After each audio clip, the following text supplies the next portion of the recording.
Hello guys, welcome back to my channel. आज हम discuss कर रहे हैं प्रीवियस ईयर क्वेश्चंस जो हमारे साइकोलॉजी सेक्शन के आए होते हैं। सभी जितने भी टेट के एग्ज़ाम्स होते हैं, चाहे वो आर्ट्स का है, मेडिकल का है, नॉन मेडिकल का है या फिर कमीशन का है, किसी ना किसी एग्ज़ाम में ये आए हुए हैं।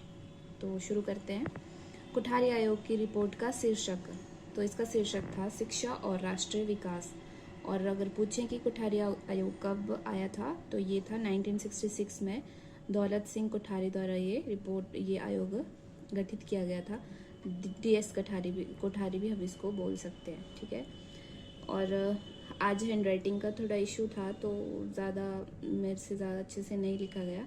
मतलब हैंड राइटिंग का तो कुछ नहीं है, पढ़ने लायक तो दिख ही रहा है, लेकिन अच्छे से नहीं लिख पाई, उसके लिए सॉरी। और दूसरा क्वेश्चन है, शिक्षित महिलाओं के बिना शिक्षित लोग नहीं हो सकते। ये वाली बात है कौन सी शिक्षा नीति में ये कही गई थी? तो ये बात कही गई थी 1986 की शिक्षा नीति पर, ठीक है। आगे है, सृजनात्मकता इज डायरेक्टली प्रोपोर्शनल टू अभ्यास। ये क्वेश्चन था कि अगर आपकी जो सृजनात्मकता है वो किस प्रकार से बढ़ाई जा सकती है। तो इसका मैंने शॉर्ट में ही लिख दिया था। मतलब इसका ये था कि जो आपकी क्रिएटिविटी है उसको आप किस तरह से इंक्रीज कर सकते हो। तो ऑप्शंस और भी थे उसमें, लेकिन जो अप्रोप्रिएट था वो यही था कि आप जितना ज़्यादा अभ्यास करोगे, जितने ज़्यादा प्रैक्टिस करोगे, उतनी आपकी क्रिएटिविटी इंक्रीज होगी। और बेस्ट एग्जांपल इसका है कि अगर आप स्केचिंग या ड्राइंग कुछ शुरू कर देते हो, अगर आप उसकी कंटिन्यूटी में प्रैक्टिस करते रहते हो, तो आप एक बहुत अच्छे स्केच आर्टिस्ट या पेंटर कुछ भी बन सकते हो, ठीक है। ये मैंने जस्ट एग्जांपल दिया, बाकी हर चीज़ के लिए ये वैलिड होता है। ट्रायआर्किक थ्योरी ऑफ इंटेलिजेंस किसने दिया था? स्टर्नबर्ग ने। और अभिक्रमित अधिगम, प्रोग्राम्ड लर्निंग, ये दिया था आपका स्किनर ने, जिसको हम सक्रिय अनुकूलन भी बोलते हैं इंग्लिश में, ऑपरेंट कंडीशनिंग, ठीक है। जो रैट वाला एक्सपेरिमेंट उन्होंने किया था, रैट को चीज़ खाने के लिए दिया था, और फिर अगर उसके रैट की जो पूंछ होती थी वो अगर गलती से लीवर को गलत चीज़ को टच कर देती तो उसको वहाँ से करंट लगता था, लेकिन वो सही लीवर को अगर मतलब पुल करता तो उसको चीज़ का टुकड़ा मिलता था, ठीक है। तो ये शॉर्ट में आपकी थ्योरी का भी हो गया रिवीजन। बाकी हम पढ़ेंगे इनको, सभी थ्योरीज को हम आगे पढ़ेंगे, लेकिन अभी इतना काफ़ी है। तो आगे है कि हैदराबाद में राष्ट्रीय संस्थान, कौन सा राष्ट्रीय संस्थान है ये? तो ये है मानसिक अक्षमता का, मेंटल रिटार्डेशन का है। कौन सा व्यक्तित्व का शारीरिक निर्धारक नहीं है? जो पर्सनैलिटी होती है उसमें उसका कौन सा पार्ट है जो शारीरिक निर्धारक नहीं है? तो वो है लिंग, ठीक है, जेंडर। आगे है, मानव व्यवहार प्राथमिक रूप से किसके द्वारा निर्धारित होता है? किसके द्वारा निर्धारित होता है? एन ऑब्जेक्टिव रियलिटी, निष्पक्ष वास्तविकता, ठीक है। आगे आप पढ़ रहे हो कि भारत में शिक्षा के क्षेत्र में कौन सा सर्वोच्च निकाय है? तो ये है national council of teacher training, NCTE, right. ये तो बहुत कॉमन सा क्वेश्चन है, ये हमेशा पूछा जाता है, और मतलब हमेशा नहीं लेकिन मैक्सिमम टाइम ये पूछा जाता है। बुद्धि की स्पीयरमैन परिभाषा में, मतलब जो इंटेलिजेंस की थ्योरी स्पीयरमैन ने दी है उसमें उन्होंने G फैक्टर जो दिया है उसका क्या मतलब है? That is general intelligence. दो दिए थे ना इन्होंने, एक G एंड S। तो G था जनरल, S फॉर स्पेसिफिक। तो जो G था उसका मीनिंग पूछा है, हो सकता है आगे S का पूछ ले, दैट इज स्पेसिफिक।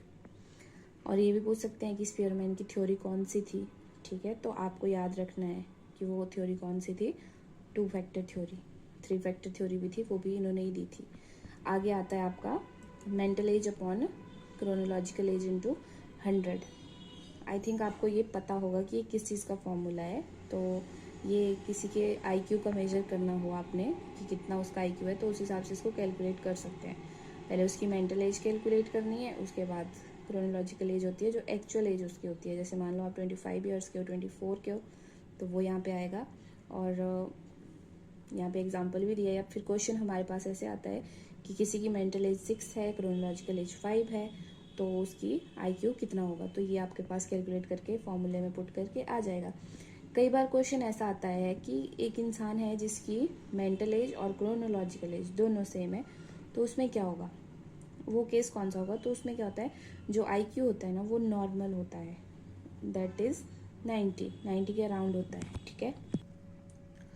आगे है बाल केंद्रित शिक्षा का समर्थन किसके द्वारा किया गया था? जॉन डीवी के द्वारा। आगे आता है अनुभव द्वारा व्यवहार में परिवर्तन है, ये किसने कहा था? अनुभव क्या चीज है कि व्यवहार में परिवर्तन, तो वो गेट्स ने बोला था ये। सभी के लिए विद्यालय में सभी के लिए शिक्षा, सभी विद्यालयों में सभी के लिए शिक्षा, ऐसा होना था, यहाँ पे गलत लिख दिया मैंने जल्दी में। तो ये था आपका इंक्लूसिव एजुकेशन, समावेशी शिक्षा। आगे आता है बहुबुद्धि का सिद्धांत, ये दिया था हॉवर्ड गार्डनर ने। आगे आता है डिसकैलकुलिया रिलेटेड टू गणितीय विकार, जो मैथमेटिकल कैलकुलेशंस होती हैं उससे रिलेटेड जितनी बीमारियां होती हैं उन बीमारियों को हम किस नाम से जानते हैं? Dyscalculia, right. ये साइकोलॉजिकल लैंग्वेज है। जब कोई परीक्षण व्यक्ति की योग्यता का मापन निष्पक्ष और सही रूप से करता है वो होता है विश्वसनीय। और जो वस्तुनिष्ठ प्रश्न होते हैं वो होते हैं सही या गलत वाले, जो ट्रू और फॉल्स वाले होते हैं ना, मतलब जिनमें एक एग्जैक्ट हमें उसका मेजरमेंट या एग्जैक्ट उसकी बात पता होती है कि सही है या गलत है। तो मतलब अगर हमसे पूछें कि भारत एक राज्य है, मतलब भारत एक गांव है, तो हम नहीं मान सकते हैं, हम डायरेक्ट मना कर देंगे ना कि नहीं है, भारत तो एक देश है, कंट्री है। तो ये हो गया एक वस्तुनिष्ठ प्रश्न, ठीक है। लेकिन अगर हमसे वैसे ही पूछा जाए कि भारत एशिया कॉन्टिनेंट में आता है, अगर हम उसको मना नहीं कर सकते क्योंकि वो आता है, या ऐसा बोल सकते हैं कि भारत एक छोटा सा देश है, तो हमें पता है कि भारत छोटा देश नहीं है, जनसंख्या की दृष्टि से भी और एरिया वाइज भी काफ़ी बड़ा है, तो हम इस तथ्य को डायरेक्ट नकार सकते हैं। तो वो क्वेश्चंस आते हैं आपके वस्तुनिष्ठ प्रश्नों में। विशेष आवश्यकता वाले बच्चों को शिक्षा प्रदान की जानी चाहिए, कहाँ पे की जानी चाहिए? जो दिव्यांग बच्चे जिनको हम बोलते हैं उनको कहाँ पे शिक्षा देनी चाहिए? सामान्य बच्चों के साथ में, ठीक है, ताकि वो खुद को सामान्य समझ सकें। आ जाता है विज्ञान की कक्षा में सीखी गई अगर कॉन्सेप्ट का उपयोग विद्यार्थी सामाजिक विज्ञान की कक्षा में करता है तो ये क्या होता है? ये होता है आपका धनात्मक अधिगम स्थानांतरण।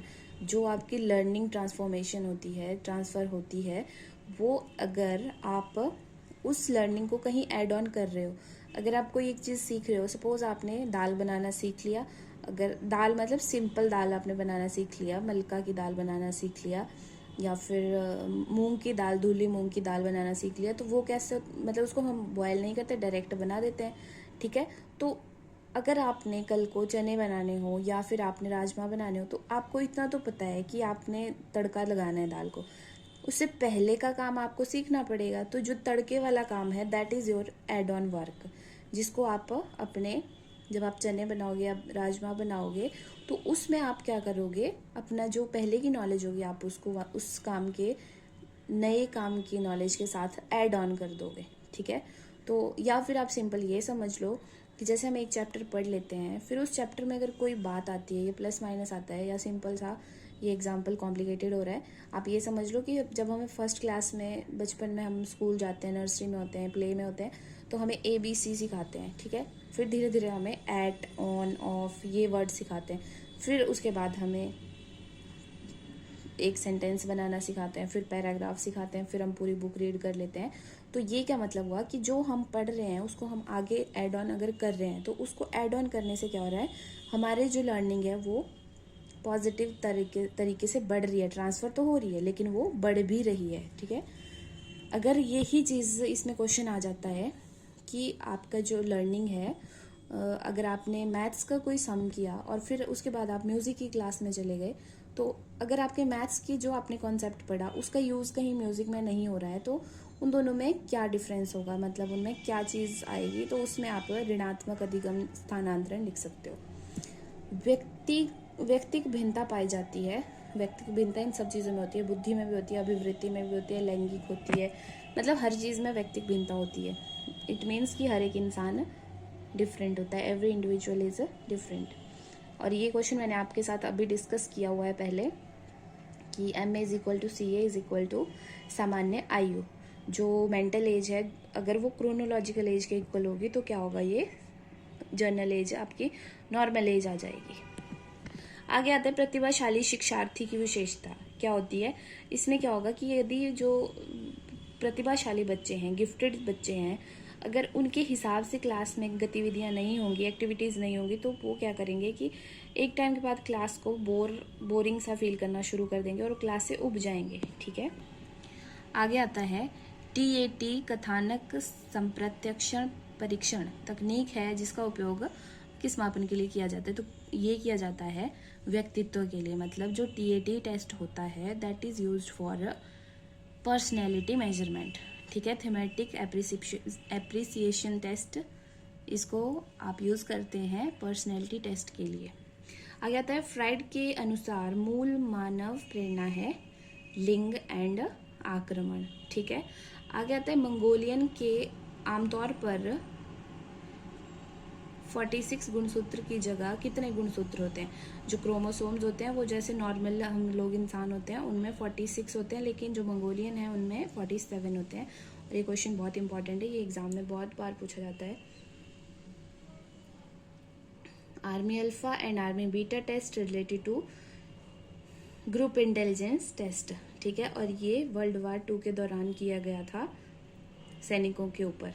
ठीक है, आगे आता है आपका 7 आधारभूत मानसिक योग्यताएं बताई गई हैं थर्स्टन के द्वारा। जो प्राइमरी मेंटल एबिलिटी की बेसिक मेंटल एबिलिटीज हैं वो किसके द्वारा दी गई हैं, थर्स्टन के द्वारा। वास्तविक स्मृति में याद किया जाता है, जो हमारी ओरिजिनल मेमोरी होती है ना उसको हम किस तरह से याद करते हैं, क्रमबद्धता से। क्रमबद्धता मीन्स एक सिस्टमेटिक वे में याद करते हैं। जैसे आपको याद होगा, मतलब अभी आप रिसेंटली पढ़ रहे हो तो आपको ये थोड़ी देर पूछा जाए ना आपसे कि आपने अब 6th क्लास में कौन से सब्जेक्ट्स पढ़े हैं, 7th में कौन से पढ़े हैं, तो आपको वो याद होगा कि हमने कौन से सब्जेक्ट्स पढ़े हैं।